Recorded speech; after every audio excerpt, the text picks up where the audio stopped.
Listo. Vamos a esperar que se conecte por lo menos una persona.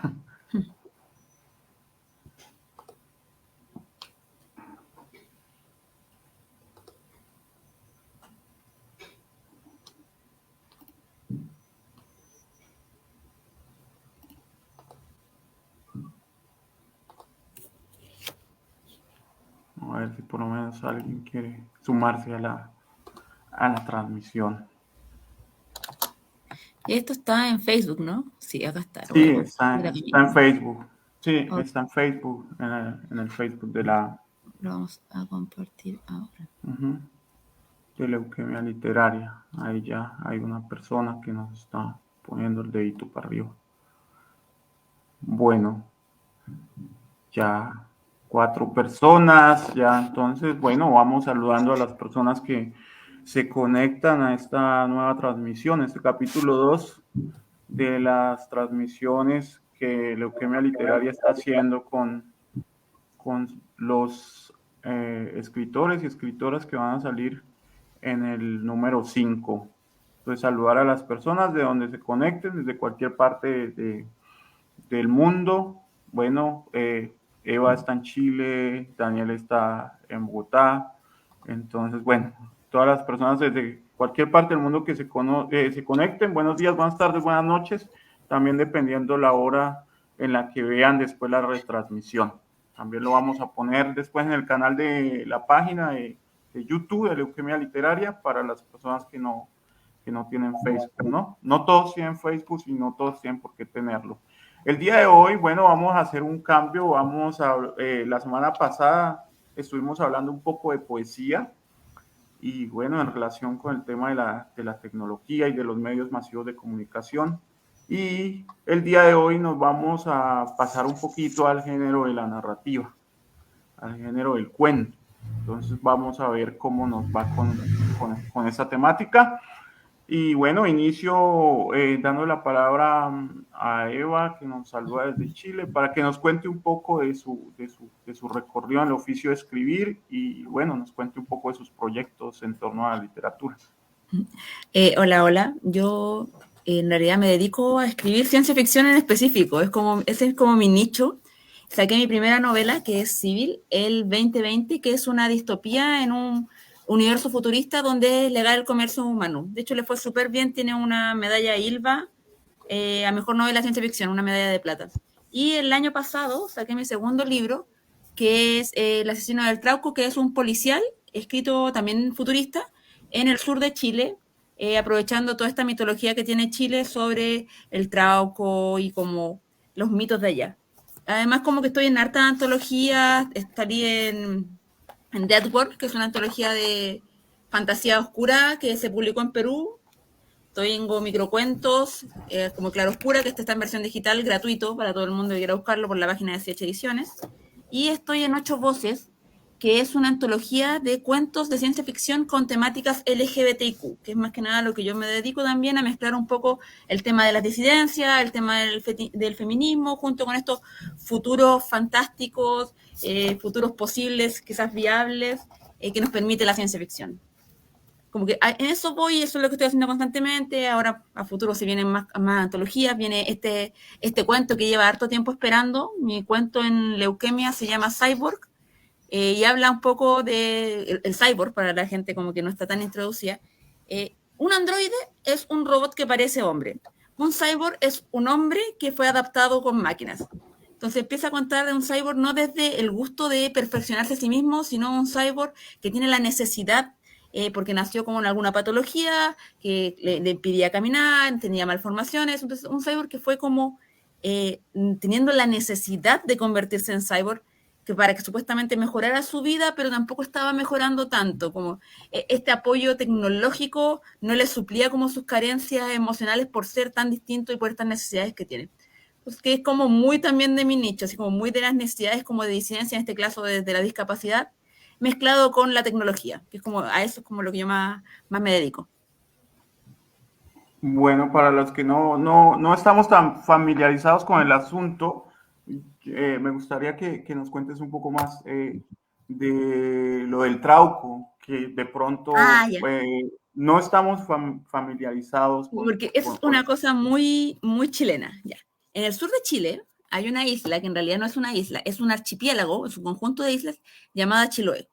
Dentro de estas islas existen varios mitos, como el caleuche, que es algo así como un holandés errante a nivel chileno, o la pincoya, que es una sirena que atrae como para que ahoga a la gente en las playas. Y entre todas las mitologías está el trauco. Y el trauco tiene dos versiones. Una versión donde es como un duende que protege los bosques y otra versión donde secuestra mujeres y las embaraza sin su consentimiento.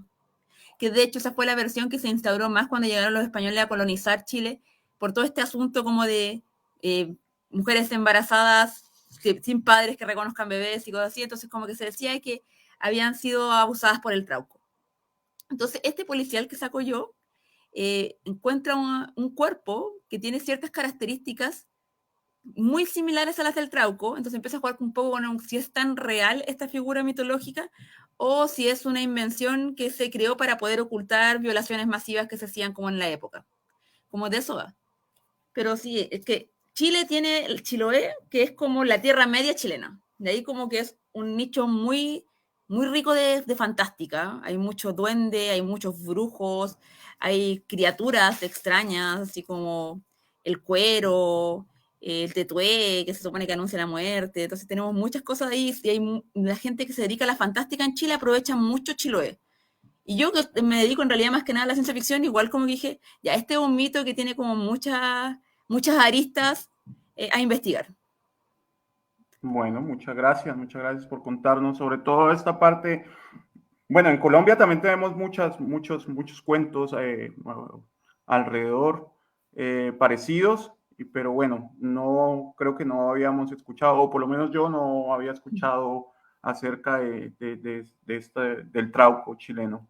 Bueno, antes de darle la palabra a Daniel para que nos cuente también un poco de su quehacer y de su oficio literario, pues aprovecho para saludar a las personas que veo que se están conectando, entonces saludamos a Edwin, a Ingrid, a Cristian Camilo, a Oscar.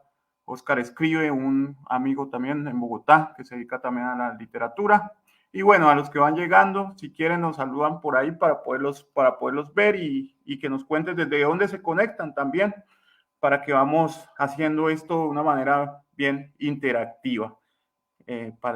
Quienes se conectan desde allá también participan de esto, digamos, de una manera activa. Esa es la idea de esta transmisión. Bueno, yo entonces le doy la palabra a Daniel para que nos cuente un poco primero de su persona y de su quehacer como en el oficio de escribir. Adelante, Daniel. Bueno, buenas tardes para todos. Pues, ¿cómo podría yo comenzar? Realmente yo creo que lo ideal sería decir que esta es la primera publicación oficial que hago en toda mi vida de escritor. Había ya hecho algunas publicaciones, pero para editoriales emergentes de proyectos literarios de la universidad en la que yo estaba estudiando mi pregrado. Entonces, esta es en sí mi primera publicación. Yo también soy una persona que se enfoca mucho al género de la ciencia ficción y la fantasía. Entonces, pues nada, yo estoy muy contento por esto. También en el sentido de que hay muchas cosas que de cierta manera siento que la ciencia ficción me permite contar y de esta manera pues estos dos textos hablan siempre de temáticas que me rodean la cabeza, que cuestionan un poco como la sociedad, lo que siempre está sucediendo constantemente. Entonces es un buen paso para iniciar. Mi tarea como escritor ahorita es por el momento de paciencia, de ir encontrando mi lenguaje, de ir encontrando esa especie de nicho, como decía ahorita Eva, dentro de la ciencia ficción, que pues me parece interesante que, que se vaya desarrollando. Entonces, pues hasta ahora estoy empezando este camino y también tengo la idea de que el ejercicio de la escritura es un ejercicio de mucha paciencia y sobre todo en la ciencia ficción, que se permite como ir a tantos lugares, crear tantas cosas. Y pues nada, por ahora es lo que pues quisiera decir.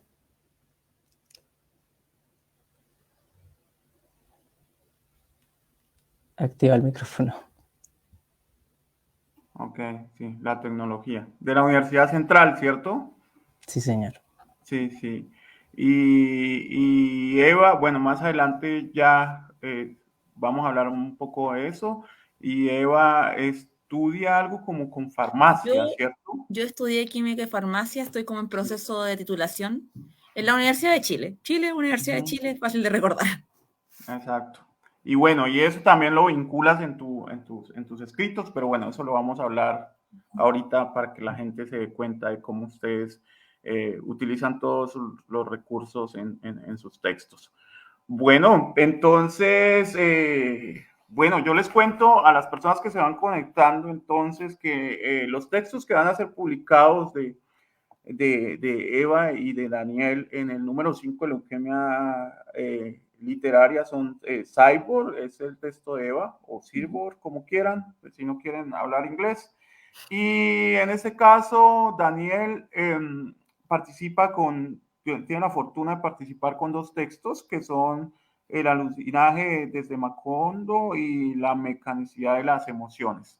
Entonces, para empezar la charla, yo quiero, digamos, empezar por lo que hay de común en los textos, que es el tema, obviamente desde lo tecnológico, pero lo que me ha llamado a mí la atención, digamos, como primer, digamos, lector, pues, de estos textos, es ese sentimiento de vacío y de soledad que se refleja a través de estos cuentos en unas sociedades, digamos, donde la tecnología, la técnica han alcanzado desarrollos impensables y que uno podría pensar pues que esto llevaría a las sociedades a tener a un estado de bienestar, pues de satisfacción total, de progreso, entre comillas, pero vemos en los cuentos que no es así, que ese desarrollo tecnológico de una u otra manera, detrás de eso se esconden seres humanos con una cantidad de sentimientos y de sensaciones, y entre ellas es ese sentimiento del vacío y de la soledad. Entonces, que quisiera yo empezar que entráramos por ahí con la conversación. Quisiera que entráramos y que ustedes nos contaran un poco por qué, qué piensan, o sea, por qué en sociedades tan tecnológicas, en sociedades que supuestamente van hacia adelante, progresando, por qué se refleja ese sentimiento del vacío y de la soledad. Entonces, bueno, empecemos con Eva. O sea, yo creo que es como una suerte de contraparte con el materialismo.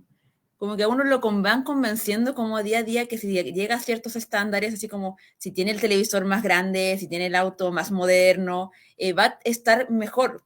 Y en especial, por ejemplo, cuando yo lo trato en Cyborg, porque son elementos que literalmente son parte del cuerpo de la persona. Entonces, como dice, obviamente va a estar mejor si puedes caminar, pero en realidad la mayoría de los materialismos no suplen las carencias emocionales. De hecho, nos pasa mucho con lo que ocurrió en la pandemia, que dijeron como sí, podemos conectarnos virtualmente y hablar con todo el mundo virtualmente, y si bien funcionaba, eso en Chile no disminuyó las tasas de depresión, la gente seguía igual muy tenida porque no estaba con las otras personas. El contacto real del uno a uno no era como reemplazable por la virtualidad. Del mismo modo, el tener objetos tecnológicos muy sofisticados no le da sentido a la vida, porque en la mayoría de los casos el sentido de la vida no tiene que ver con tener algo, sino con una meta muy personal. La mayoría de las personas tiene su propio sentido de vida y eso no lo puedes comprar, sino que hay que descubrirlo uno mismo. Entonces yo creo que por eso es como una contraparte del materialismo, como que te convences que lo que tú quieres es este objeto tecnológico, esta material, esta máquina que te va a entregar la felicidad, pero que cuando la tienes te das cuenta que en realidad no te hace tan feliz. Y eso es lo que va generando el vacío, porque después vas comprando más máquinas, vas gastando más dinero, vas teniendo más tecnología, y todo el mundo te trata como si fueras exitoso, pero en realidad uno va teniendo este vacío de estar como en la casa lleno de muebles, lleno de máquinas, sin que nadie como que te responda emocionalmente. Yo creo que por ahí va. Sí, totalmente de acuerdo contigo. Para que la gente se vaya conectando con tu cuento, bueno, yo digamos que en unas líneas he tratado de resumir un poco. Bueno, esta es una niña que nace con un problema en su sistema inmunológico, ¿no? Y a partir de eso, pues viene el esfuerzo de sus padres por convertirla en un cyborg, ¿no? Porque creen que a partir de eso van a mejorar sus condiciones de su vida y a partir de eso le van a otorgar pues la felicidad, que es lo que hemos hablado acá. Pero finalmente no, finalmente se ve que este cyborg tampoco puede entrar o tampoco puede, digamos, cumplir esos sistemas de valores eh, Sí, que, han, que han creado las sociedades actuales, ¿no? Esos nuevos sistemas de valores. sí, pues no le permiten como si bien puede caminar y puede hacer cosas y puede estudiar, que por lo general la mayoría de la gente discapacidad tiene limitaciones como al estudiar porque ni siquiera hay implementación arquitectónica para que puedan entrar como universidad y cosas así. Entonces, si bien puede estudiar y saca una carrera y todo, no logra integrarse socialmente porque socialmente el ser una persona máquina, el ser un cyborg, igual lo aleja de los demás, igual lo hace ver como diferente, genera rivalidades con otros. Eh, es la complicación de ser distinto. Uh-huh. Es la complicación de ser distinto. Si tú lo mencionas por ahí como que tratando de ser una persona normal, ¿no? Uh-huh. Poniéndole comillas a esa palabra Sí, normal normal. en nuestras sociedades actuales, no sabemos a qué se refieren o a qué nos referimos cuando hablamos de ser una persona normal. Bueno, la pregunta también para el público, para que nos escriban sus comentarios. ¿Puede la tecnología entregarnos la felicidad? ¿Qué creen? Todos estos avances nuevos que se están dando, ¿eso puede llenar nuestros vacíos, entregarnos felicidad? Bueno, y en ese mismo orden de ideas, entonces también vamos a ver cuál es la perspectiva desde la cual Daniel trata de responder también esta pregunta con sus dos cuentos el del alunizaje, que es un cuento en el que un gobierno, digamos, muy cercano bueno, tu cuento es de ciencia ficción, entonces digamos que uno no puede caracterizar o decir cosas a ciencia cierta, ¿no? Digamos, hay mucho espacio para la creatividad, pero yo podría pensar que un gobierno muy parecido al gobierno que tenemos, por ejemplo, en nuestro país, bueno, no hablo del gobierno actual, no quiero entrar en discusiones políticas, pero en un sistema muy parecido al colombiano, digamos, un gobierno que invierte dinero en cosas que supuestamente generan progreso, como enviar astronautas a la órbita lunar, ¿no? Entonces, digamos que ese es, digamos, el argumento del primer cuento. Y en lugar de invertir ese dinero en mejorar la infraestructura de los pueblos más olvidados, de las regiones más olvidadas, bueno, este es el caso del primer cuento. Y en el segundo, el argumento es en un escenario distópico, que yo ya no sé cómo usar esa palabra, porque todo lo que la palabra distopía la utilizábamos como para hablar de un futuro casi que impensable, pero todos estos avances tecnológicos estamos viendo que ya se están haciendo realidad. Y bueno, en este escenario distópico hay una compañía que crea una especie de robots, y en este caso son niños para suplir por ejemplo, los hijos que han perdido sus madres, o bueno, o alguien, un ser querido que alguien haya perdido, ¿no? Pero que en realidad tienen digamos, un trasfondo, y el trasfondo es investigar las emociones humanas y a partir de eso ver la posibilidad de hacer dinero, ¿no? Y en esos dos cuentos también se refleja lo que estamos hablando, el vacío y la soledad. Pero bueno, quiero que sea Daniel quien cuente un poco más al respecto. Pues sí, en los dos cuentos de cierta manera está la soledad, de diferente forma, claro.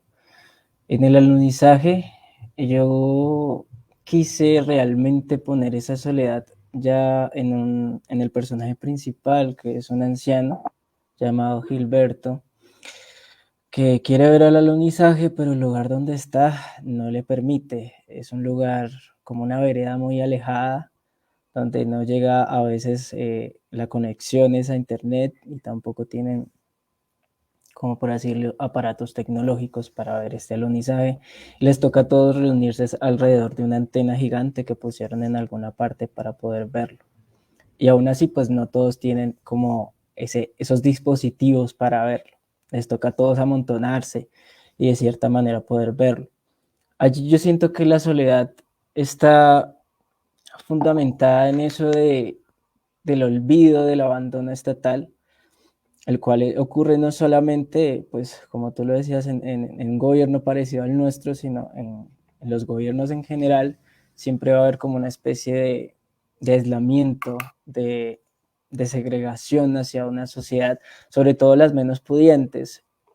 Y pues a los gobiernos realmente les importa como, es como ensanchar su imagen, prestarla a que se vea grande, a que se vea que ellos tienen unos logros, pero en realidad nunca disponen para las personas. Y es este olvido, ese vacío en el que quedan estas personas que tampoco tienen la suficiente fuerza de luchar por sus derechos, por su voz. Realmente ellos aceptan su condición de marginados y dicen, eso aquí siempre va a ser lo mismo, que es un poco la mentalidad pues, que tienen la mayoría de las personas, al mismo tiempo de aceptar esta forma de vida, no podemos cambiarla. Sin embargo, cada 4 años que vamos a votar por los líderes, pues nos dejamos engañar también por ese lenguaje, yo diría que un poco engañoso de los medios de comunicación, a los cuales pues también sirve toda esta tecnología. Y, y ese vacío queda allí. Realmente uno va a esos lugares aislados actualmente y se nota la soledad y el abandono. Y ya es algo que se ha normalizado mucho y es algo que yo quería tratar en ese cuento. Ya un poco más parecido a lo que Eva decía de la soledad del materialismo, ocurre ya en la mecanicidad de las emociones con el personaje de este chico que es un robot que una mujer compró para suplir la muerte de su hijo. Solo que este robot pues no la termina de convencer, es otra persona, es otro ser, no es el hijo de ella lo odia, lo trata mal, se siente vacía, no encontró a su hijo en ese robot. Y el robot pues tiene una cuestión que es que él puede ver las emociones que tienen todos los seres humanos. Él puede, mediante procesos tecnológicos, determinar si la persona está triste, fastidiada o incluso si está feliz, contenta. Entonces, todo esto pues sirve para las grandes industrias de ese momento, saber qué es lo que estimula a las personas y con base en eso, pues desarrollar nuevas tecnologías siempre al servicio del mercado. Entonces ahí está ese vacío y esa soledad que tienen que ver con, listo, voy a suplir a mi hijo muerto, a mi papá que murió, y realmente encuentran que no están allí, son solamente como apariencias. Y eso genera cierto problema de soledad que les impide llevar un duelo acorde pues, a lo que cualquier ser humano debe llevar cuando pierde un ser querido. Y por más de que se inventara esta tecnología, nadie logra convencerse de eso. Realmente nadie se determina a sí mismo como, sí, tengo de nuevo a mi ser querido, sino todo lo contrario. Estoy con un completo desconocido y no me siento bien con eso. Y es ese malestar lo que desencadena pues la trama de este cuento. ¿Puedo interrumpir? Que igual lo encuentro súper interesante porque existe actualmente unos muñecos hiperrealistas que suelen comprar las mujeres que han perdido bebés así como recién nacidos. Entonces, como para sobrellevar eso, hay muñecos hiperrealistas que de verdad parecen bebés. Entonces, lo que tú hiciste fue llevar esa como tecnología de apariencia un paso más allá, hasta convertirlo en un robot. Sí. Lo encuentro súper interesante. Yo no sé si el público lo sabe, pero nosotros no hemos leído nuestros cuentos cruzados. No. Leuquemia lo sabe todo, nosotros estamos como aquí, yo estoy conociendo los cuentos de Daniel, está conociendo el mío. Sí, exacto. Sí, sí, así es. Así es, y ese cuento, bueno, ya que tú lo mencionas, y ese cuento también me hace recordar, ahorita no, me hace recordar a un capítulo de esta serie, se me olvidó el nombre. Ya me voy a acordar del Black nombre. Mirror. De Black Mirror. Me hace recordar donde la chica pierde a su pareja y también hay un sistema que le recrea al personaje, ¿no? Sí. Y también en la revista alguien también envió un cuento basado también en ese capítulo de la serie de Black Mirror. O sea que la revista va así como, tiene muchas conexiones y eso es muy interesante.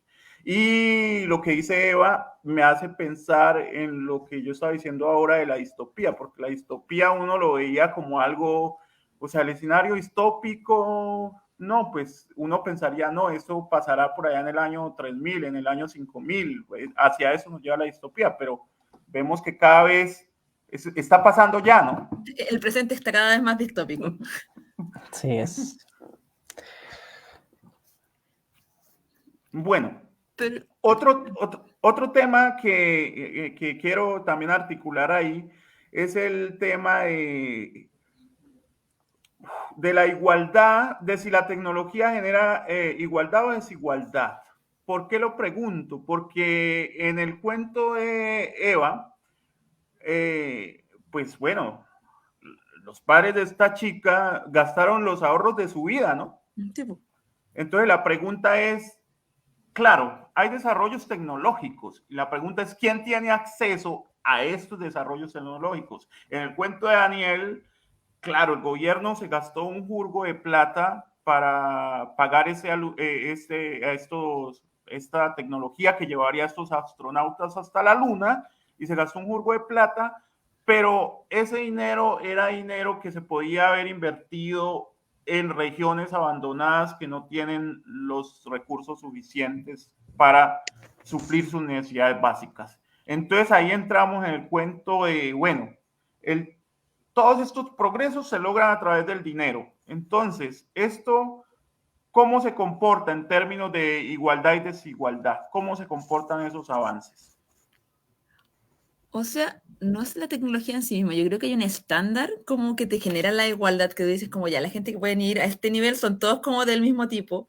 Y es súper interesante porque, por ejemplo, no sé si allá pasa lo mismo, pero acá en Chile es muy común que la gente que sea de estrato más bajo, de todos modos tenga zapatillas súper caras, trate de tener como autos súper caros. O sea, no tiene plata para comer, pero tiene plata para verse, para como camuflajearse con la gente que tiene estrato más alto.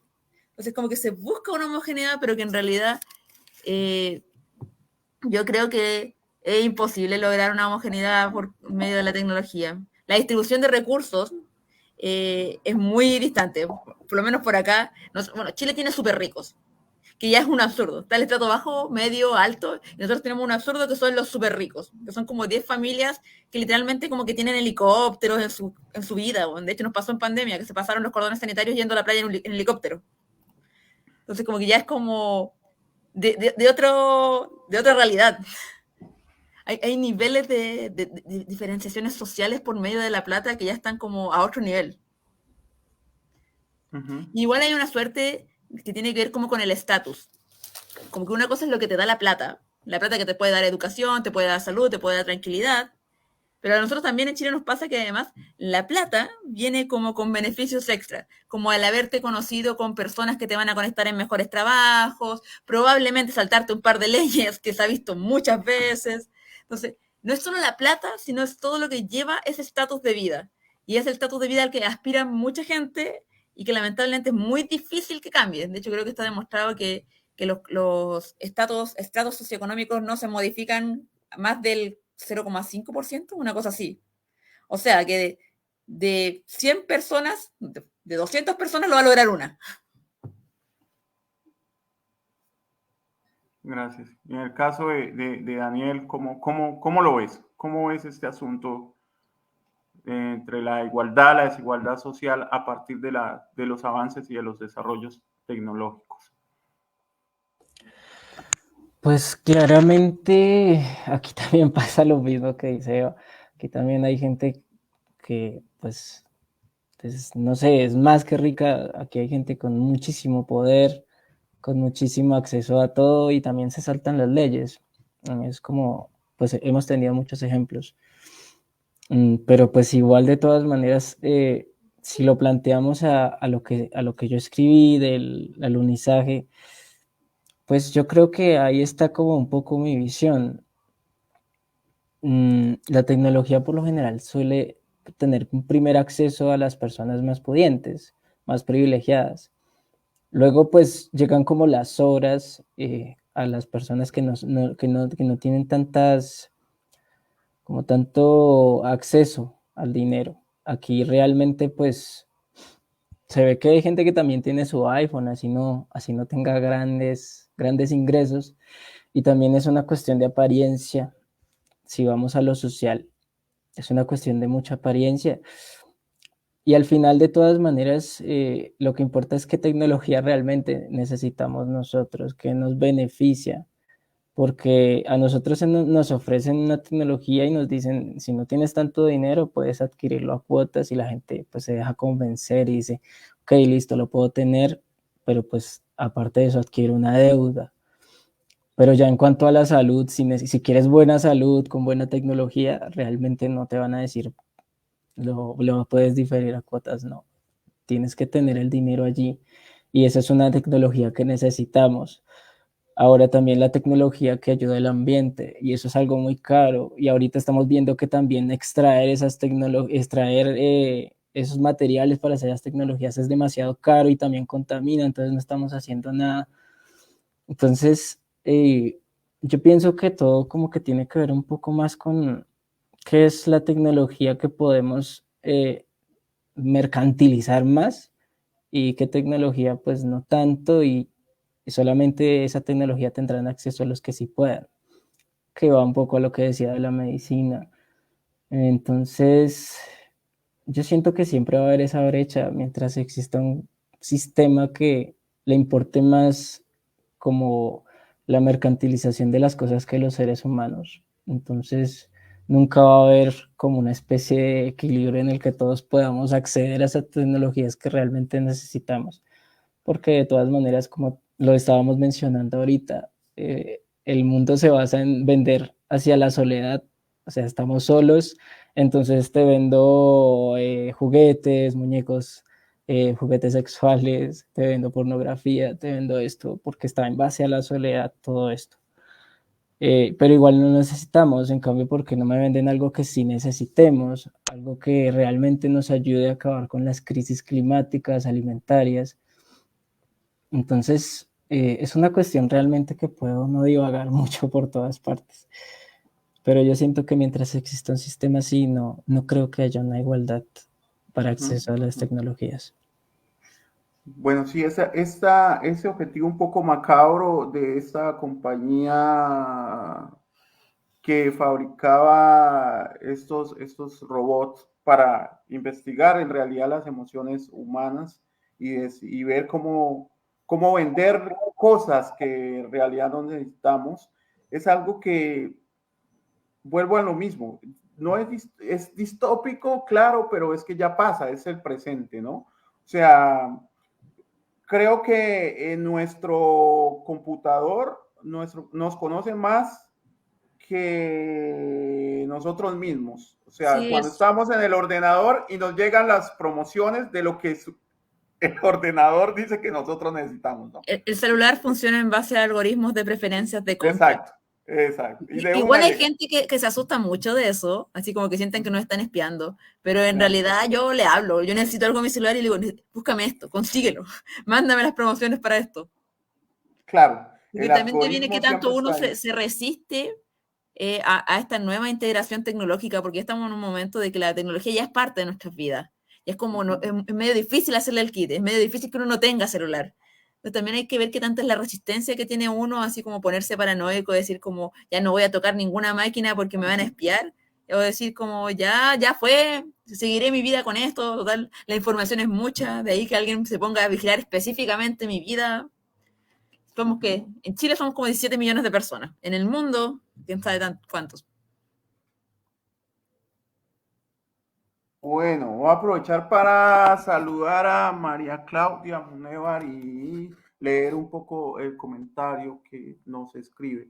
Dice Daniel, en ambos cuentos son el poder del mercado, de los gobiernos que de muchos modos los representan para encumbrar algunos grupos sociales y subyugar a otros, alimentados a la vez por las actitudes impuestas o aprendidas de los seres humanos, incluso aquellos mismos que lo padecen.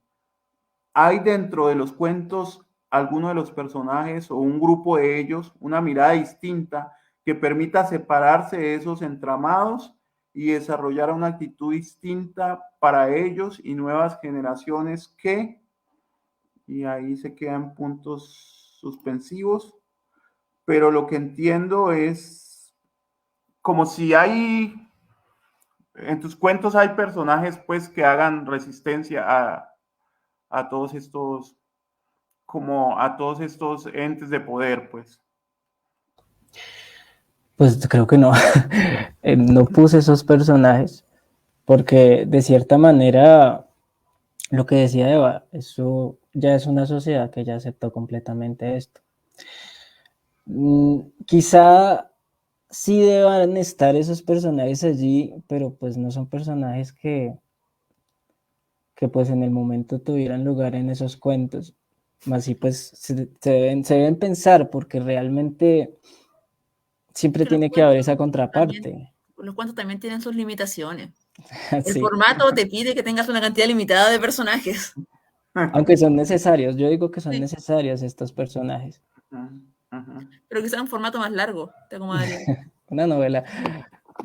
Una novela cortita. Bueno, gracias a María Claudia por el comentario, por el aporte. También decirles a todas las personas que se conectan que nos pueden hacer preguntas, ¿no? O pueden responder las preguntas que hemos propuesto acá en esta conversación.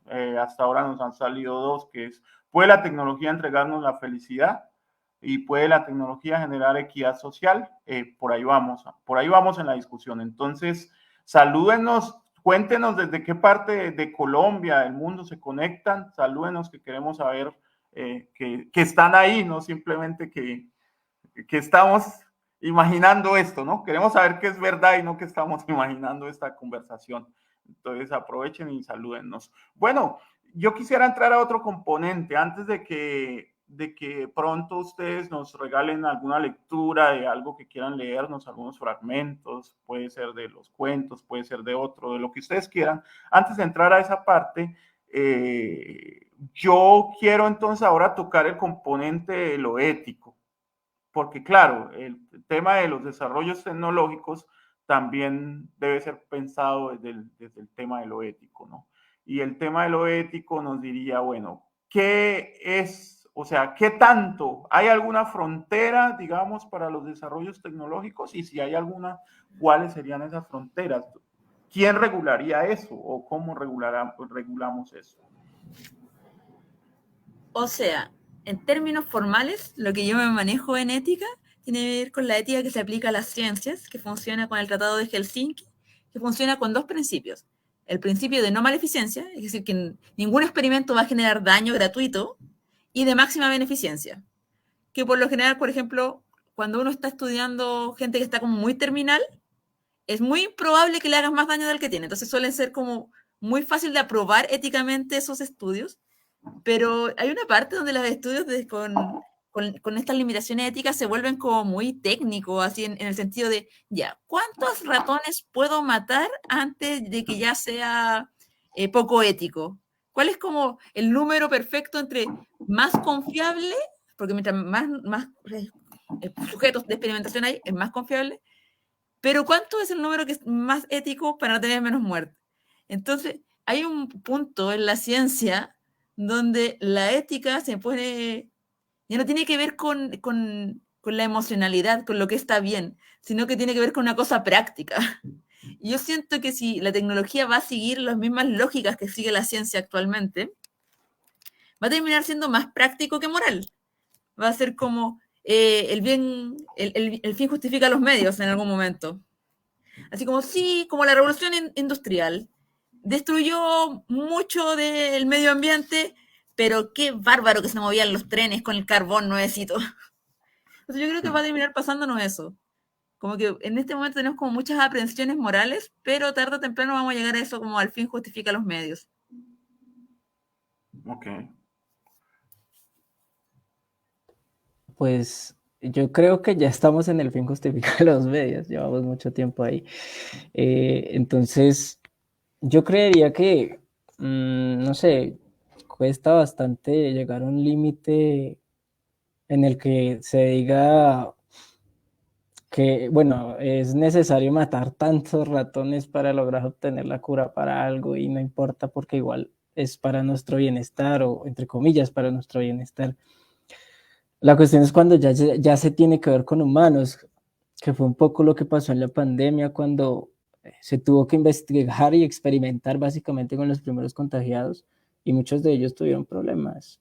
Muchos de ellos llegaron a desarrollar síntomas que afectarán el resto de su vida. Entonces, se dijo que en pro de la ciencia y toda esta cuestión, pero pues de todas maneras hubo víctimas allí. Sí, yo creo que me preocupa más la gente que no sobrevivió a pesar de las vacunas. Porque en realidad como que si tú seguiste viviendo consecuencias después de la vacuna, igual estás vivo. Como que pudiste haber muerto sin ellas. Que es como siempre el escudo del mundo científico, del mundo farmacéutico, así como, mira, puede que no respires nunca más bien, que tengas asma forever, pero estás vivo. Sí.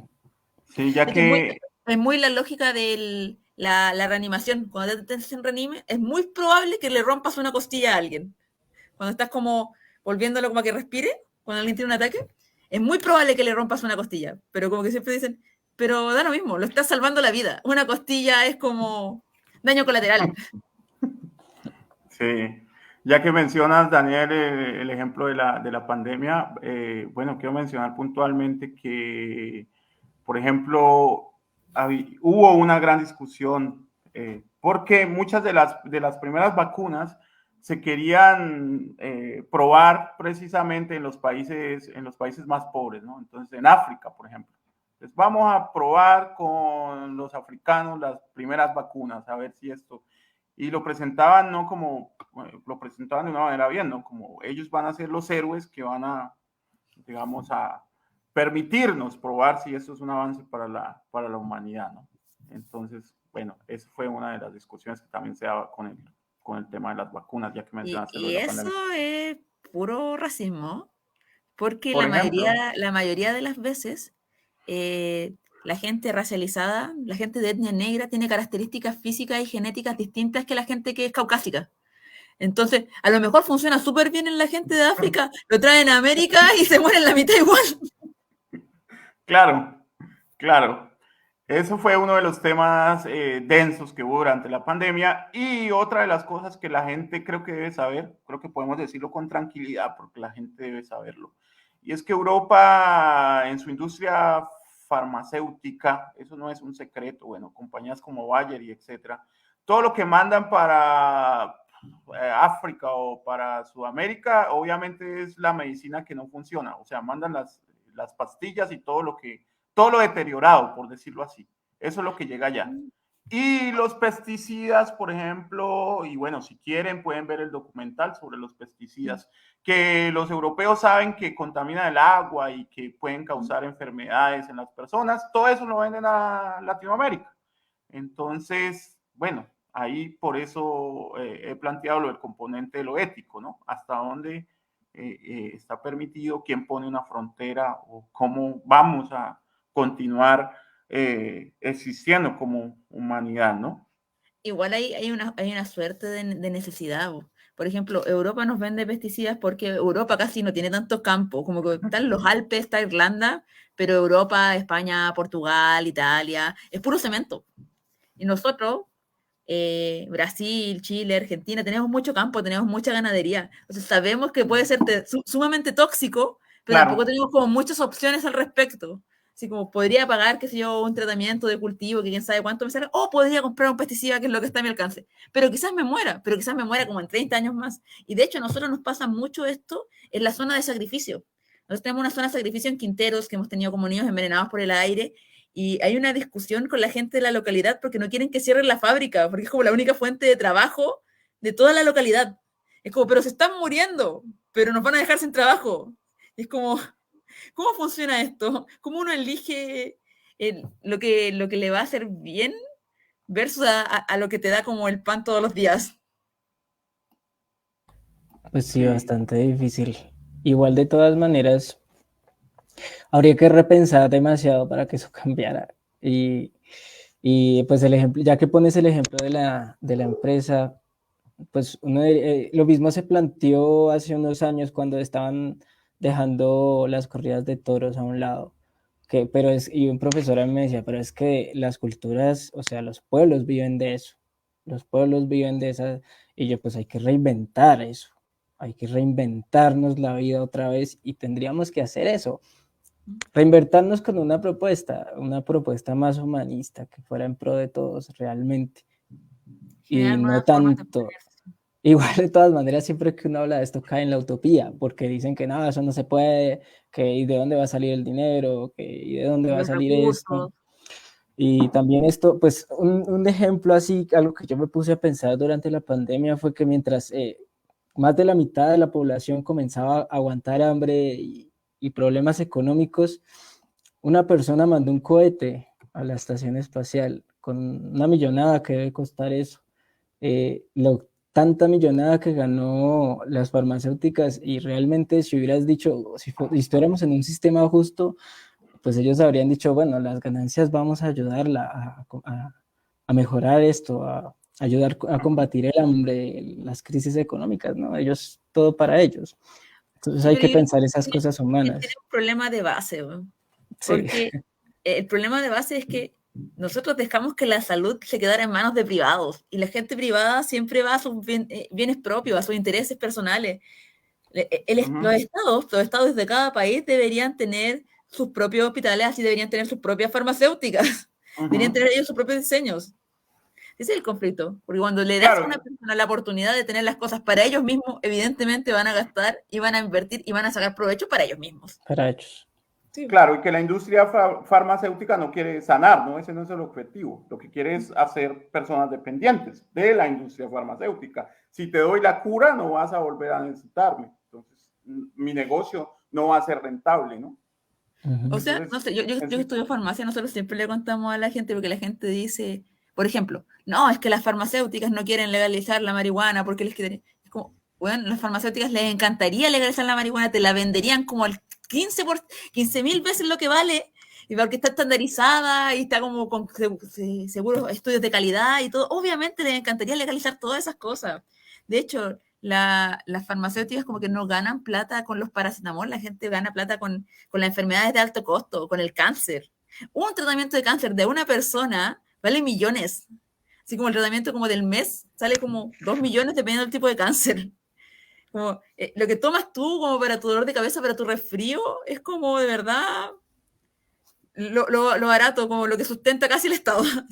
Por eso como lo que lo puedes llevar. Pero en realidad la industria farmacéutica tiene demasiadas aristas, tiene una arista cosmética, porque no solo las cremas, no solo el maquillaje, el champú lo hacen las farmacéuticas, la pasta de dientes la hacen las farmacéuticas, prácticamente todo lo que interactúa con el cuerpo humano lo hacen las farmacéuticas. Entonces, tienen tanta plata, hay un punto donde ya tienen tanta plata que en realidad de verdad podrían bajar los precios de todo y no perderían tanto, pero ya no lo van a hacer. No, están Evidentemente ya acostumbrados. no lo van a hacer. bueno, yo veo que de una u otra manera nos estamos dirigiendo hacia un escenario apocalíptico, ¿no? O sea, esta conversación está como en tintes apocalípticos y por eso quisiera, no sé, preguntar al público que nos está escuchando si consideran que hay alguna posibilidad de que las sociedades actuales con estos desarrollos altamente tecnológicos exista la posibilidad de crear sociedades más humanas donde se pueda vivir, bueno, de una u otra manera en armonía, entre comillas, con los otros seres. Y no solamente con los seres humanos, sino también con los seres vivos, ¿no? Y con todo aquello que es diferente de nosotros.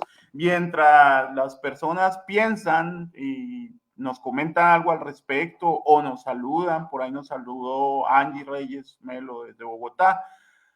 Mientras piensan o nos saludan, bueno, pues también para que Daniel y Eva vayan pensando en qué fragmento, bien sea de los textos que van a salir en Leuquemia o bien sea otra cosa, qué fragmento nos quieren leer o nos quieren compartir también. Esa es la idea también, ¿no? De un poco de lo que ustedes, de lo que ustedes han escrito, de lo que están trabajando. Entonces, creo que ha llegado el momento para eso. Si tienen algo preparado, pero antes quiero referirme a este comentario que nos envía por acá Angie Reyes, que me parece muy interesante. Dice, implicaría el fin del capitalismo. Y ahí el tema, y ahí el tema se nos pone... Ahí estamos como difícil. Yo creo que quizás el calentamiento global nos consume antes de que logremos eso. Nosotros estamos en una carrera contra el tiempo. Sí, totalmente. El capitalismo es un modelo, recordemos que el capitalismo es un modelo tan, digamos que tan funcional, digámoslo en términos pragmáticos, que muta, ¿no? Muta y se adecua o se adecua a las necesidades de las nuevas sociedades. Entonces, pensar en la posibilidad de acabar el capitalismo es bastante complejo, ¿no?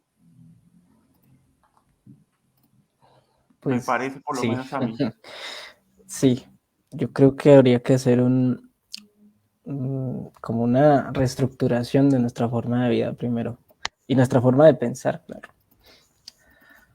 Porque nosotros estamos educados con ese sistema de competencia y que todo tiene un precio y que pues todo tiene que ser en beneficio. Y cuando uno dice todo, así como tu tiempo tiene un precio, casi que el amor de madre tiene un precio, todo. O sea, no sé, todo a cambio de algo. Sí, todo te cuesta algo, nada es porque sí. Y es como muy instaurado, así como cuando uno es muy chico y te dicen, ya, si te sacas un 7, te regalo tal juguete. Es como, loco, ese tipo de cosas como que te las ponen muy pequeño y de eso te empiezan a enseñar desde muy chico que todo te tiene que algo a cambio, que uno no hace nada sin recibir una recompensa a cambio, que es una recompensa directa y preferiblemente material. Entonces, como que ese nivel de educación hay que modificarlo completo, desde las generaciones que vienen ahora para adelante. Por eso digo, no sé si tenemos tiempo de cambiar de eliminar el capitalismo antes de que muramos todos como por el calentamiento global. Antes de que el capitalismo y todas sus implicaciones nos consuman. Sí. Pero bueno, yo también, digamos, para ser, bueno, como estudiante de ciencias humanas, yo siempre creo también la posibilidad de un cambio y de una perspectiva. O sea, no quiero que la gente se quede con la impresión de que, no aunque, hay esperanza. Vamos a todos deprimidos, va a cerrar el programa y van a ir a llorar en un rincón. Exacto, yo creo siempre en la posibilidad y bueno, hay nuevas formas de hacer cosas y se han visto y a partir de la pandemia se vio también la posibilidad de que la gente, digamos, se juntara y empezara a pensar en otras posibilidades. Esos intentos los hay, lo que pasa es que esos intentos suelen ser, digamos, minúsculos o suelen ser tan pequeños que lo que acostumbramos a ver, obviamente si vemos redes sociales, medios masivos de comunicación, lo que vemos es siempre el acabose, ¿no? Pero hay otros intentos de cosas o de sistemas que intentan, ¿no? Sí, hay pequeñas comunidades que funcionan. Ese es el problema, que tarde o temprano tienen que interactuar con el resto de nosotros y eso es como lo que termina escribiendo. Pero sí, pues en general hay sistemas como de barrio, sistemas que funcionan con los apoyos como comunales y en micro funciona súper bien. Yo creo que hay un problema cuando pasas estas pequeñas comunidades a macro, como a niveles países, que no, el escalamiento no funciona. Porque ahí es el lado que nos falta. Sí. María Claudia nos dice, siempre existe una nueva posibilidad. Claro, queremos creer en esas posibilidades otras, en esas nuevas posibilidades. Y por eso es tan importante la ficción, que nos muestre nuevas realidades, las apocalípticas y sus opuestos. El gran valor de las ficciones es mover realidades hacia lugares distintos, crearlas, animarlas e ir dando vida dentro de los lectores. Precisamente es eso, ¿no? De eso se trata esta conversación. Sí, y de hecho, así como la ciencia ficción tiene las distopías, también está saliendo muy de moda una corriente que se llama el solar punk, que trata de buscar futuros donde las cosas funcionen, donde el mundo no sea apocalíptico, que genera realidades que uno convive con la naturaleza, y de hecho como que está como abarcando cosas más artísticas como ilustraciones y todos estos mundos que ves como tecnología mezcladas con plantas, ecociudades, ese tipo Exacto, de hay, cosas. hay Sí, personas que se muy agrupan, interesante. están yendo a vivir a los bosques Mm. y ese tipo de cosas, a vivir otra vez de la naturaleza, en ese contacto, bueno, en fin. O sea, hay esfuerzos, o sea, no todo está perdido y se trata precisamente de analizar esas tensiones, ¿no?, que produce esto en las sociedades actuales. Un poco para que nuestros oyentes no se vayan a llorar después de que finalice esta transmisión. Y bueno, Sí. no sé, bueno, vamos a leer un poco, ¿no? Yo creo que las personas quieren escuchar un poco de lo que ustedes escriben, entonces, no sé si, creo que ese es el momento. Mm. Entonces, Eva, si quieres. O sea, yo pensaba que le iba a dañar porque siento que he hablado mucho. O quizás porque soy chilena yo hablo muy rápido, no lo sé. Bueno, entonces, bueno, si quieres, entonces iniciamos con Daniel ahora. Pues ahorita que me dices que puedo leer, este es un trabajo pues diferente a los cuentos, no quisiera como que spoilearlos, pero estoy haciendo un trabajo sobre la búsqueda de un aparato que nos permita ver los espíritus y qué pasaría en esa realidad si pudiéramos ver los espíritus con este aparato y saber si realmente existen esas cosas que se llaman fantasmas y poder contactar incluso con nuestros seres desencarnados. Quisiera leer un fragmento de este cuento. Este cuento, pues, es como una especie de, no sé si llamarlo distopía, es que no sé, pero podría serlo, donde un nieto busca a su abuela que está desencarnando, está muriendo, pero ella le dice que busque un lugar para encontrarla y ver lo que ella le tiene como, es como una especie de regalo que le tiene a su nieto. Quisiera compartir el fragmento cuando él se coloca el aparato. Es una paginita, ¿sí? ¿Se podría una paginita? Sí, perfecto, dale. Ok. Entonces, pues bueno, contextualizando, aquí él va a salir a buscarla. Él va a salir a buscar el espíritu de la abuela y se va a poner este aparato. El aparato se llama el espectromagnetor. Entonces comienzo. José Luis esperó a que el espectromagnetor se adhiriera a su cabeza y se conectara a sus nervios cerebrales mediante unos sensores de caucho ubicados en los costados de los lentes. Una suerte de corriente eléctrica le recorrió la cabeza, luego un hormigueo que descendió por cada una de sus vértebras. Mantuvo los ojos cerrados. Nunca había visto el valle con el espectromagnetor en sus ojos. ¿Podría ver el mundo como su abuela lo había visto siempre? Bueno, tengo que contextualizar esto también. La abuela podía ver los espíritus. Entonces él utiliza el aparato para poder ver el mundo como ella. El espectromagnetor tenía la capacidad de revelar todo lo que era y lo que alguna vez fue, como varios universos superpuestos. Vería la enorme casa colonial y a su vez vería los sauces con las raíces empantanadas, también los grandes charcos, las pequeñas culebras negras atravesarlos con su nado ondulante, las nubes de moscos sobre ellas y la hierba marina ser devorada por pequeños peces. Vería los maizales y a su vez las cebollas de largos cabellos verdes cultivadas en las cosechas anteriores. Vería los bosques frondosos masacrados por la labranza y, quizá, los espíritus de los indígenas que lloraban aún por su tierra.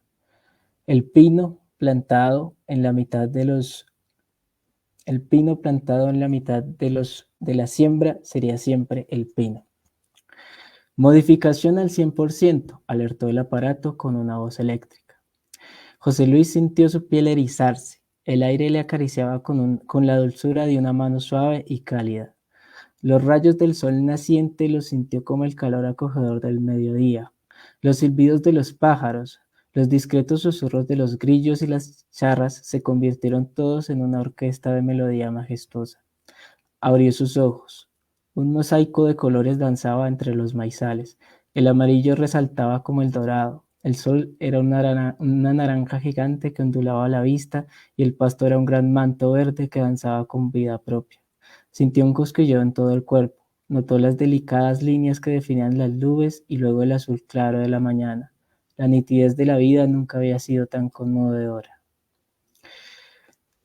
Y bueno, esta es la sensación que le produce ponerse ese aparato.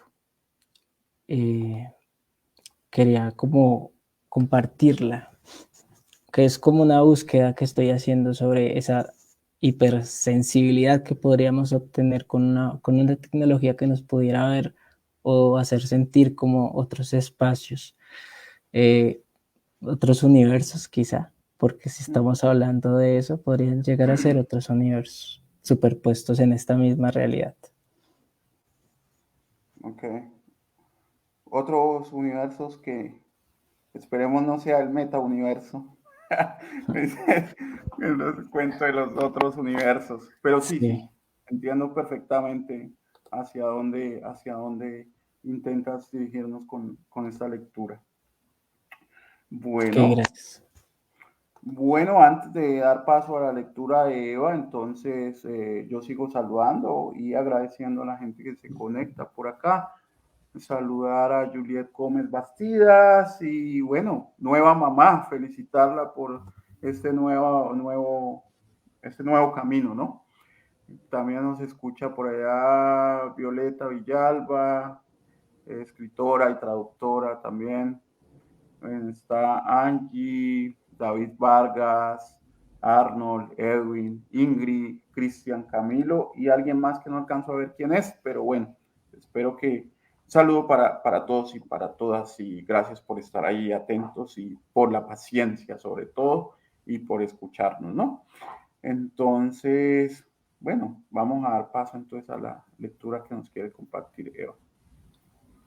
Ya, yo les traje un microcuento, así que no les voy a dar mucho contexto, pero tiene que ver un poco como con el apocalipsis, ya con las máquinas, con la humanidad. Es cortito, son 250 palabras, así que se los voy a leer. Se llama Epitafio.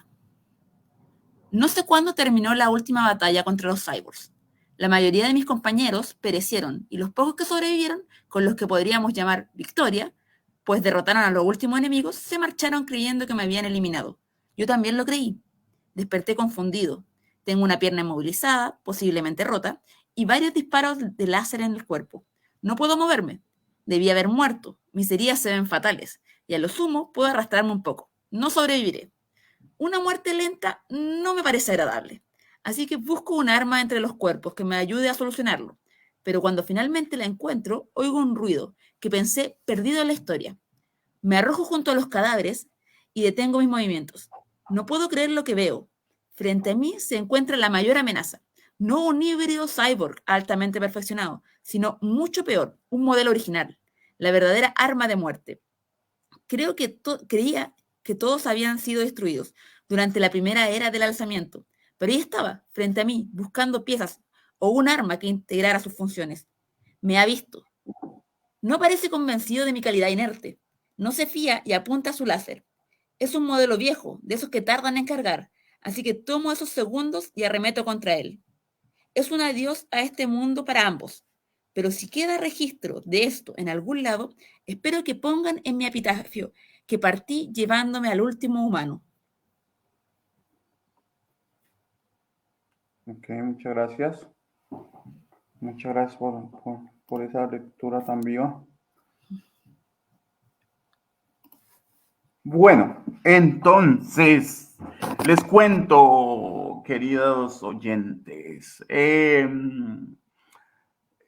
Leuquemia literaria, un poco de leuquemia literaria, ese quinto número que se viene, ha tardado mucho, es verdad, pero las razones son, no es negligencia, sino que las razones son, no sé cómo será en Chile, pero en Colombia los proyectos culturales, la verdad, a veces suelen tener pocos apoyos. Por lo tanto, este programa no está patrocinado por el Ministerio de Cultura. Y entonces, ante la falta de recursos, pues no nos queda otra que trabajar, como decimos en Colombia, trabajar con las uñas.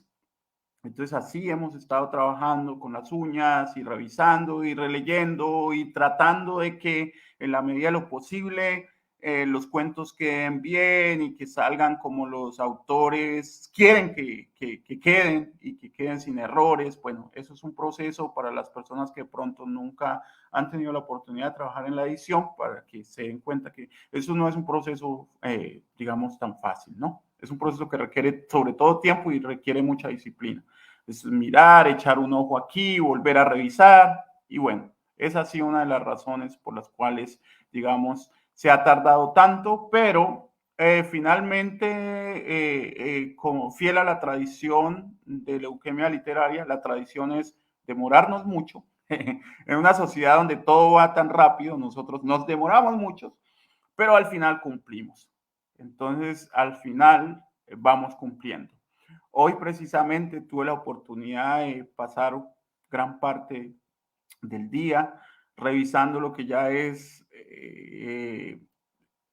la cuasi última versión ya diagramada de Leuquemia Literaria, y ya lo que se viene es pues enviar entonces para la cotización de impresión y eso. Entonces, bueno, contarles un poco, ¿no? Para que se den cuenta que no ha sido falta de voluntad o que no ha sido negligencia, sino que hemos estado ahí trabajando, pero cuando se trabajan estos proyectos independientes, bueno, después tenemos que ahora sacar la plata, y la plata no viene del Ministerio de Cultura, ¿no? Eso viene de nuestro propio bolsillo. Y finalmente a veces cuando lanzamos la revista e intentamos vender, el dinero a veces no se recupera, pero bueno, esto lo hacemos un poco también por amor al arte, a la literatura y bueno, estas cosas, ¿no? Somos un poco utópicos en ese sentido. Y trabajamos con una revista impresa, o sea, nosotros no tenemos nada virtual, nada digital, entonces, bueno, en el caso de Eva, que está en Chile, alguno de nuestros oyentes, alguien se encargará de llevar la revista. Sí, yo no sé cómo va a funcionar eso, porque yo tampoco tengo planes como ir a Colombia en el corto plazo. Ya, pero no te preocupes, teníamos autores de Argentina y la revista llegó. Obviamente se va a demorar un poco más en llegar, pero llega. Bueno, Angie por ahí nos estaba escribiendo. Qué interesantes ambos, con ganas de leer más. Ok, bueno, ahorita vamos a ver entonces si de pronto hacemos también otra ronda pequeña de lectura, pero entonces estaba aprovechando para contarles un poco también lo que es de Leuquemia Literaria. Nosotros, digamos, dentro de nuestra filosofía, tenemos dos líneas. Una línea en la cual llegan autores y escritoras nuevas. De eso lo pudieron ver en el programa anterior, si nos escucharon, donde había una estudiante muy joven que estaba empezando también con su quehacer literario.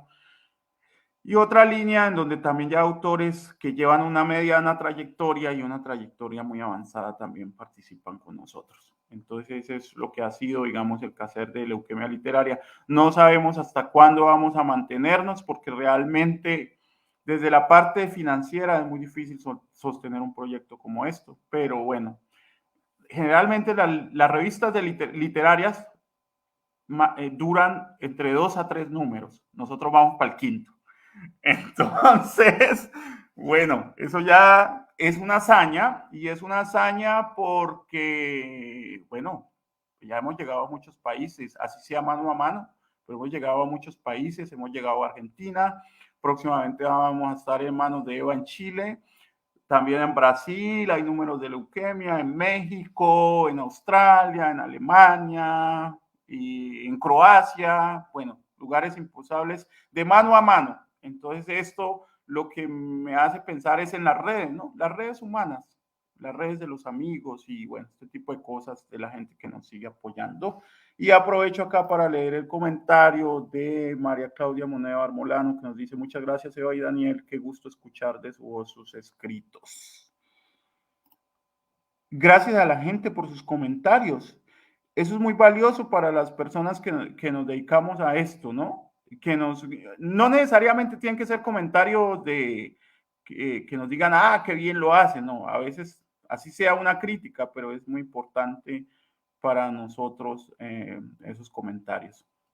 Entonces, bueno, ya para ir más o menos cuasi cerrando, yo creo que la estamos pasando bien, o yo por lo menos me la estoy pasando bien, no sé ustedes y no sé las personas que nos están escuchando, bueno, a veces quizás me puedo estar engañando en mi meta universo, pero bueno, yo me la estoy pasando bien. Entonces de mi parte, yo sí resistiría un par de fragmentos más de lectura de algo que ustedes nos quieran compartir y también que nos cuenten, ¿no? ¿Qué se viene? ¿Qué se viene para el futuro? Proyectos, ¿qué se viene? ¿Qué se está cocinando? Bueno, Daniel nos contó un poco también, pero si de pronto hay algo más que se viene y que quiera que la gente sepa, ¿no? Entonces ahora cambiamos el orden. La anterior vez empezó Daniel, entonces ahora empecemos con Eva. A ver, ¿en qué se viene? Ya, yo este año vienen cuentos. Va a salir, como les mostré, 8 voces. Ya, 8 voces es una iniciativa súper interesante, que son cuentos de ciencia ficción, pero escritos con temáticas de las disidencias, LGBTIQ, escrito por personas LGBTIQ, ¿ya? Y lo ampliaron, de ahora viene la nueva versión, que son 9 voces, y que además de ciencia ficción incluyeron fantasía y terror, pero con la misma lógica. Dentro de lo fantástico, haciendo cuentos temáticos de las disidencias LGBTIQ, escrito por personas LGBTIQ. Entonces viene eso. Tengo un cuento que viene en una antología policial, que también son cuentos policiales escritas por mujeres, que se publicará en Chile en algún momento del año. Uno nunca tiene muy claro cuándo salen esas cosas. Y tengo en Perú, Speedwagon, que es una editorial de Perú, va a publicar un cuento en una antología de historias de amor. Que ese es el punto raro. Yo no suelo escribir historias de amor y tampoco es una historia feliz. Así que ese es como el punto raro de mi currículum de cosas que se vienen. Entonces ahí también se viene una antología de cuentos. Y probablemente eso va a estar digital. La mayoría de las cosas que hace Speedwagon las sube a Letku, Lektu, Lectu, y ahí lo tiene casi todo gratis, como que uno tiene que poner como, ¿quieres compartirlo? Y te pide que lo compartas como en tus redes sociales y te permite descargar todos los archivos gratis a cambio de que tú le hagas esta pequeña publicidad. Entonces probablemente se va a estar ver también en ese formato. Y eso creo, como de cosas largas. Siempre estoy escribiendo cosas, pero como ya no, como publiqué el año pasado una novela, como que yo trato de no publicar 2 años seguidos, porque igual como que uno se demora haciendo como las publicidades, yendo a las librerías, haciendo ferias, como contándole la novela a la gente, como presentándosela a la gente. Entonces como que yo trato de no sacar libros 2 años seguidos.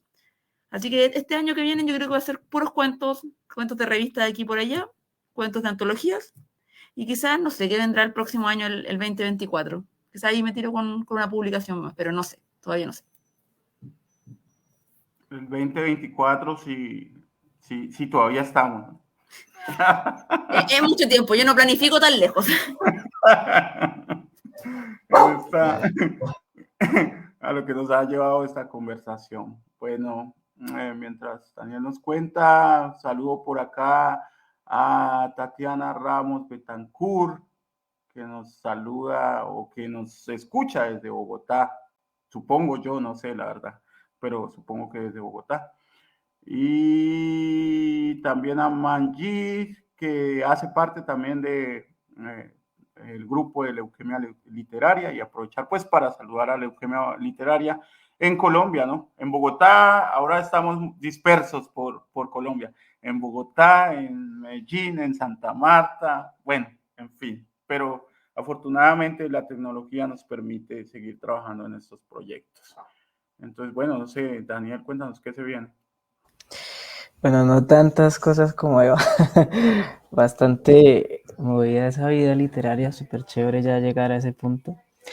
Yo pues ahorita estoy centrado en 2 proyectos. Uno es una novela en la que yo quiero explorar un poco como ese género apocalíptico en la que el planeta reclama su espacio, la naturaleza reclama su espacio, y que de todas maneras pues intenta como acabar con nosotros, pero nosotros también estamos queriendo como conectarnos con la naturaleza, intentar de entender por qué ella nos acabó a nosotros. Es una novela que pues dejé hace mucho tiempo, la estoy retomando, espero publicarla algún día, no sé, esas fechas todavía están muy lejos. Y otro que es un libro de cuentos en las cuales yo estoy proponiendo escenarios posibles. Está este del chico que ve los espíritus. Hay otro escenario en el que se va a acabar el mundo, pero no hay caos, sino que todos los gobiernos deciden hacer una fiesta para despedir el mundo, una cosa súper utópica y graciosa.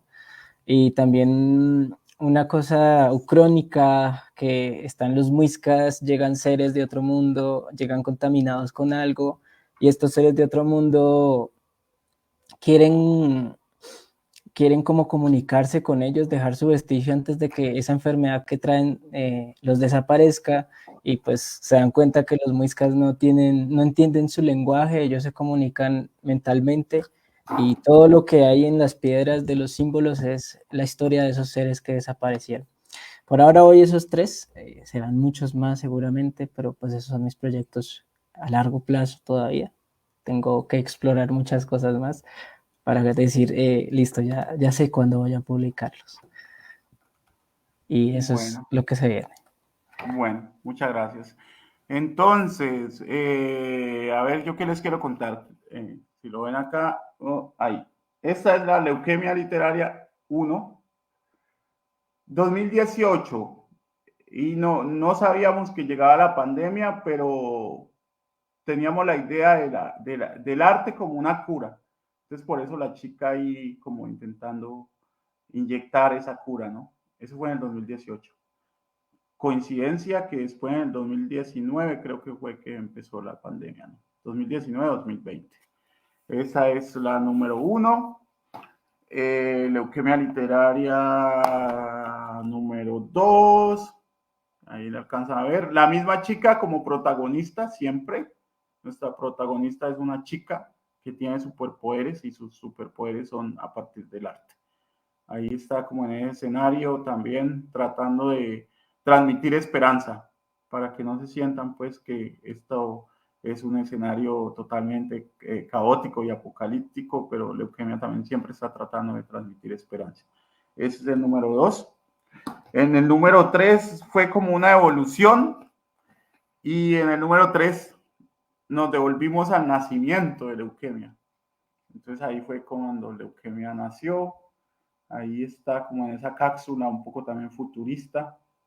Algunos dicen que se parece al nacimiento de Goku, pero bueno, está ahí en esa cápsula un poco futurista.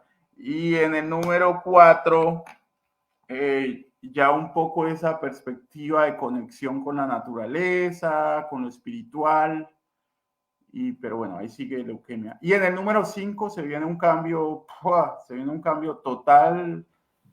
Pero Pero ya está bueno, lista la portada.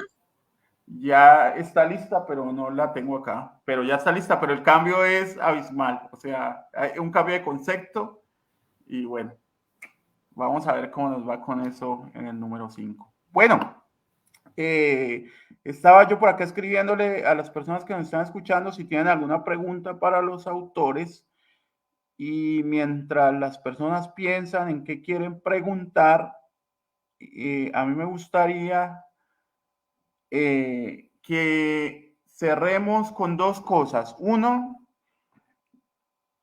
si alguien pregunta, pues le vamos a responder obviamente, pero si nadie pregunta, entonces cerramos con dos cosas. Uno sería la pregunta de cómo es ese proceso de escribir ciencia ficción. O sea, cómo es ese proceso, cómo es el proceso de la inspiración, las dificultades, etcétera, etcétera. ¿Cómo es eso de escribir ciencia ficción? O sea, escribir, de hecho, requiere creatividad, pero escribir ciencia ficción, ¿por qué se diferenciaría de escribir otro género? Bueno, algo que nos quieran contar en torno a cómo es el proceso de escribir ciencia ficción. Esa sería una pregunta. Y bueno, por ahora esa pregunta, mientras vemos si alguien del público quiere comentar algo o preguntar algo. Y al final, pues cerraríamos con un pequeño fragmento de cada uno, para que lo vayan pensando, o sea, no para que no cogerlos de sorpresa como, y ahora tengo que leer, ¿qué leo? Entonces, primero sería la pregunta de lo que implica escribir ciencia ficción y segundo, para que vayan pensando en su fragmento mientras el público pregunta algo o nos saluda o nos dice algo o nos echa un madrazo, alguna cosa, pero por favor escríbanos para estar acá de una manera interactiva.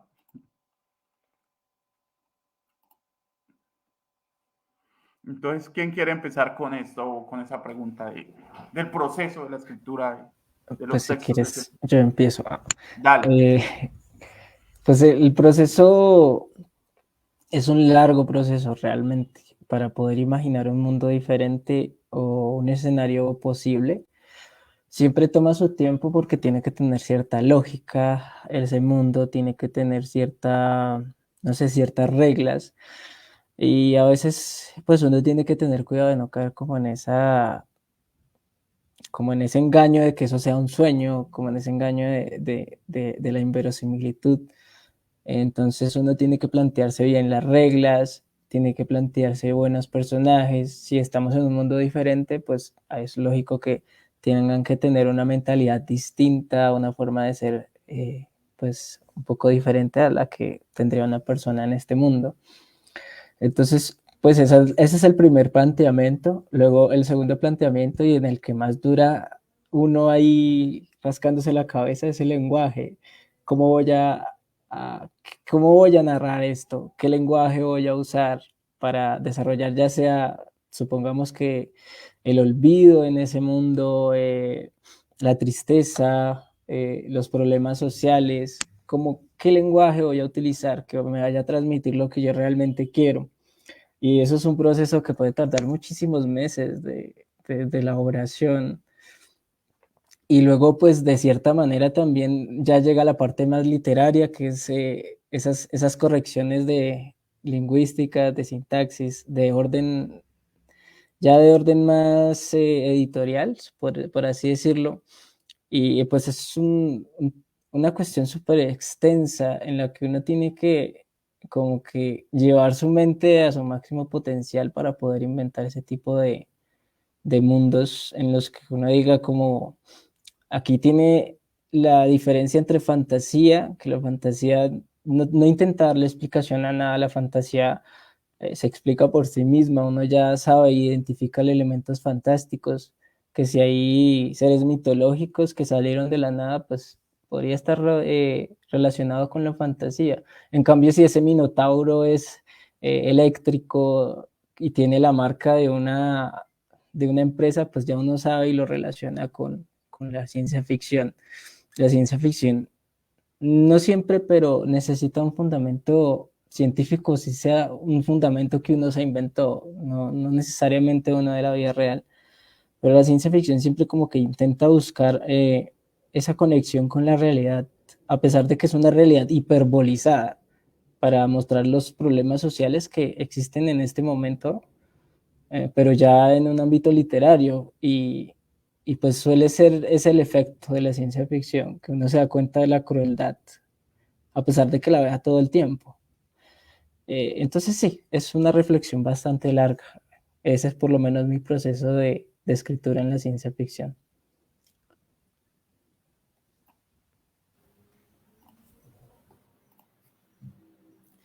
Ay, parto nomás. No comentamos lo que dijo el compañero. Ok.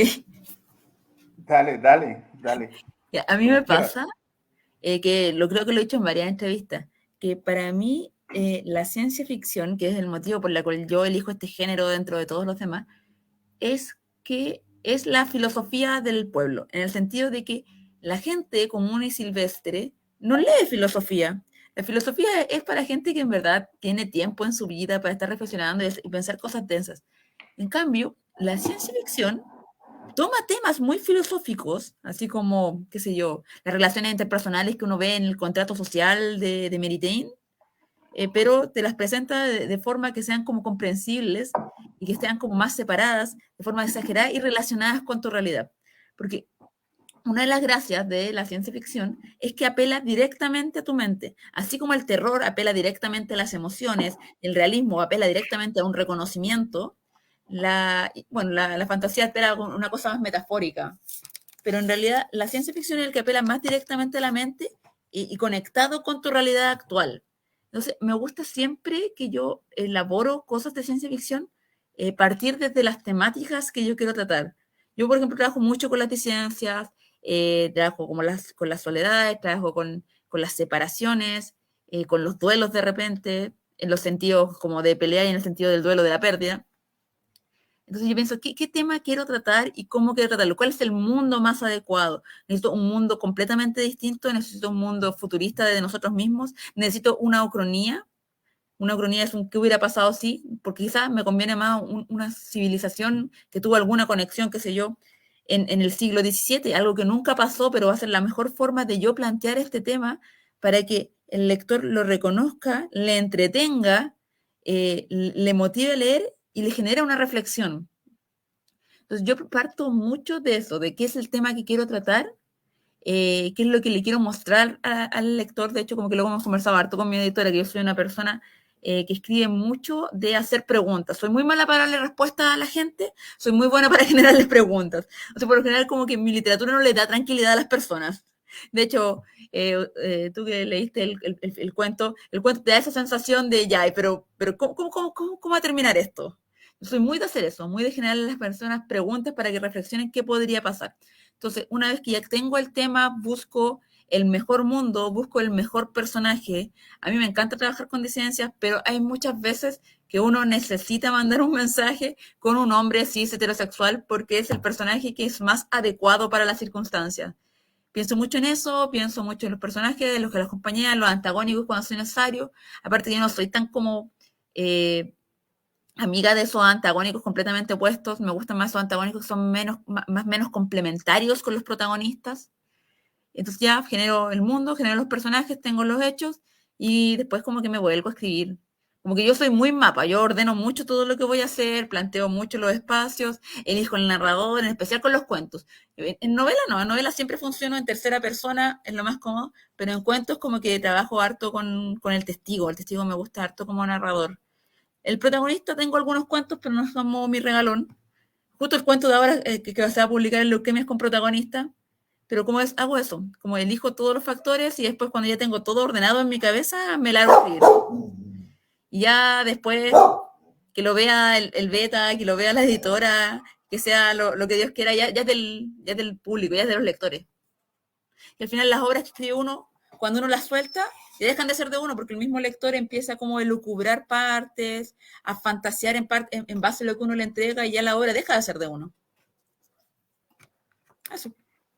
Bueno, muchas gracias a los dos por sus visiones a propósito de cuál es el proceso que hacen para escribir y construir sus textos. Sigo viendo por acá, nadie ha preguntado nada. Bueno, entonces yo creo que nos vamos despidiendo con fragmentos cortos, si tienen, lo más cortos posibles, porque ya estamos, digamos, en la frontera del límite de tiempo que la gente nos puede soportar. Gracias a las personas que han estado allá durante toda la transmisión escuchándonos. Entonces, bueno, nos despedimos con fragmentos fragmentos cortos de los autores y bueno, algo más que quieran añadir para despedirse.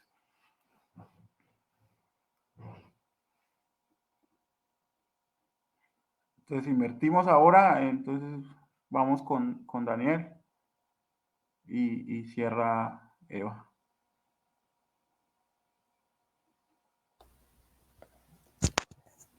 Pues puedo, o sea, es leer un fragmento de alguno de los textos que voy a publicar o cualquier cosa.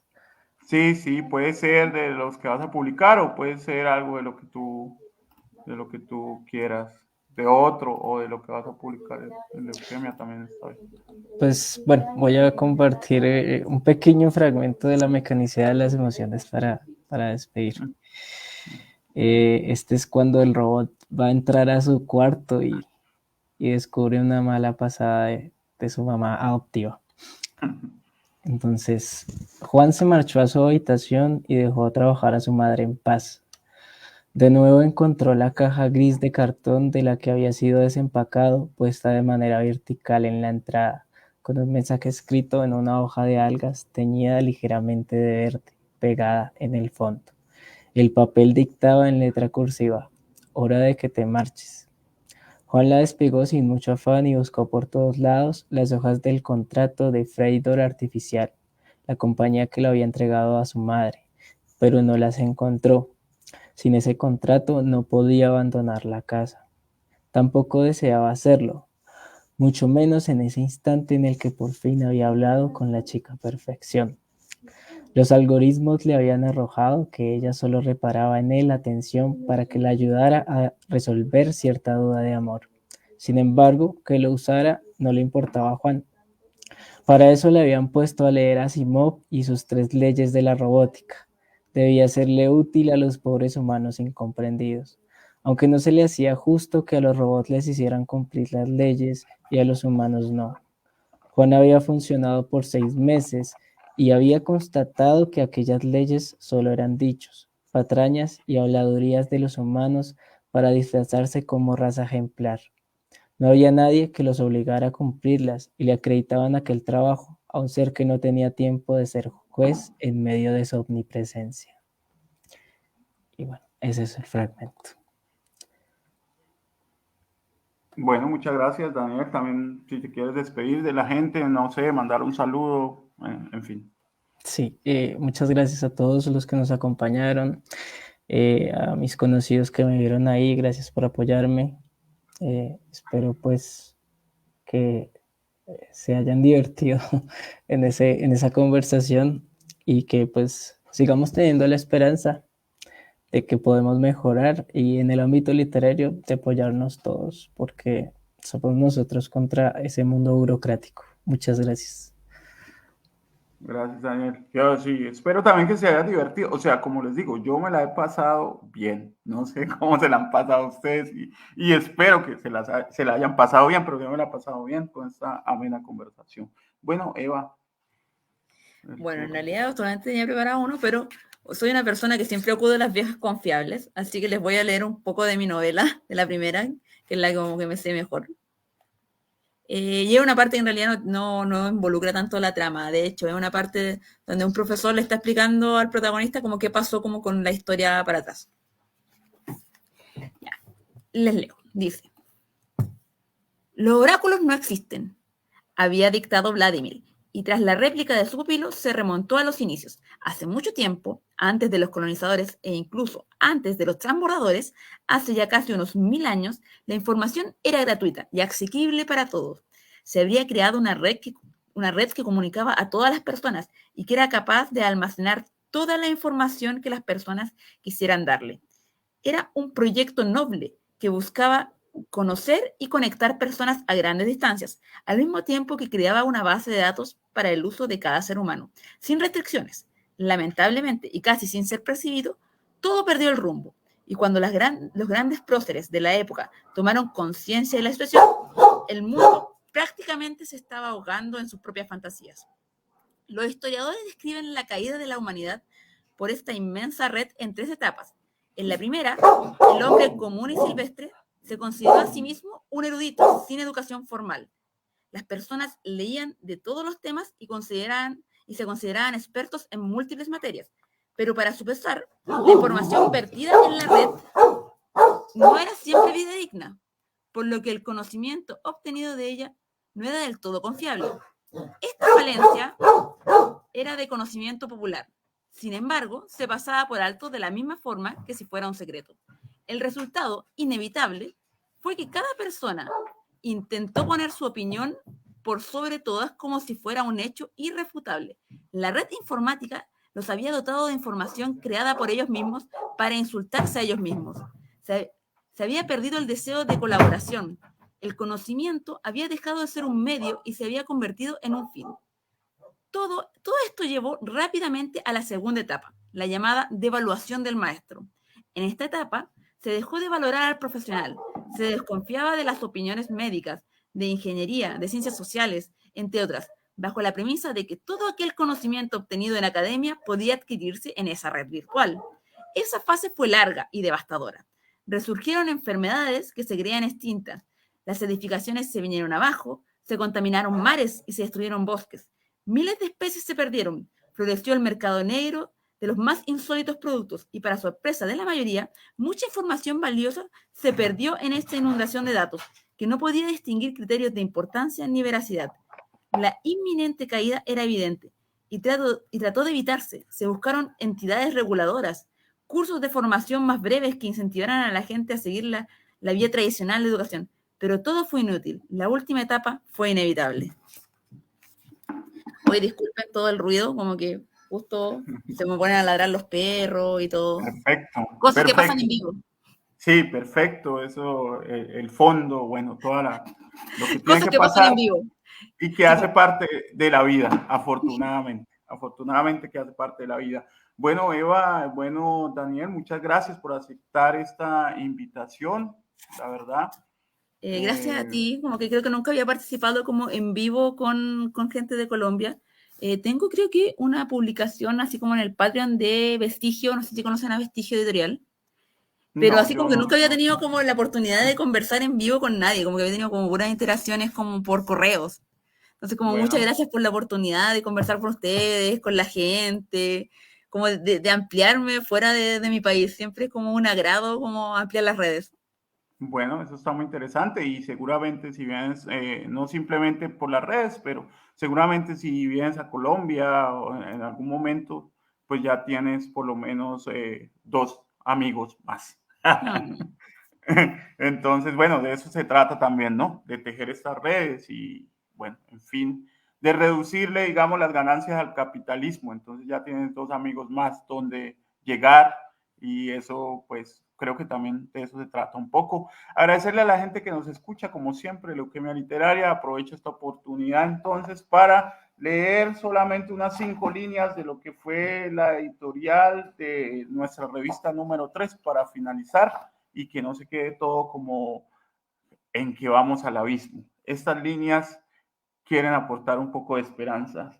Leuquemia Literaria invita a todos los artistas independientes a que continuemos resistiendo y alimentando la esperanza para que sigamos luchando por nuestros sueños y anhelos más profundos y sobre todo para que no esperemos a que llegue la invasión extraterrestre para empezar a comprometernos con el amor. Nos despedimos, un abrazo para ustedes desde la distancia. Gracias por escuchar.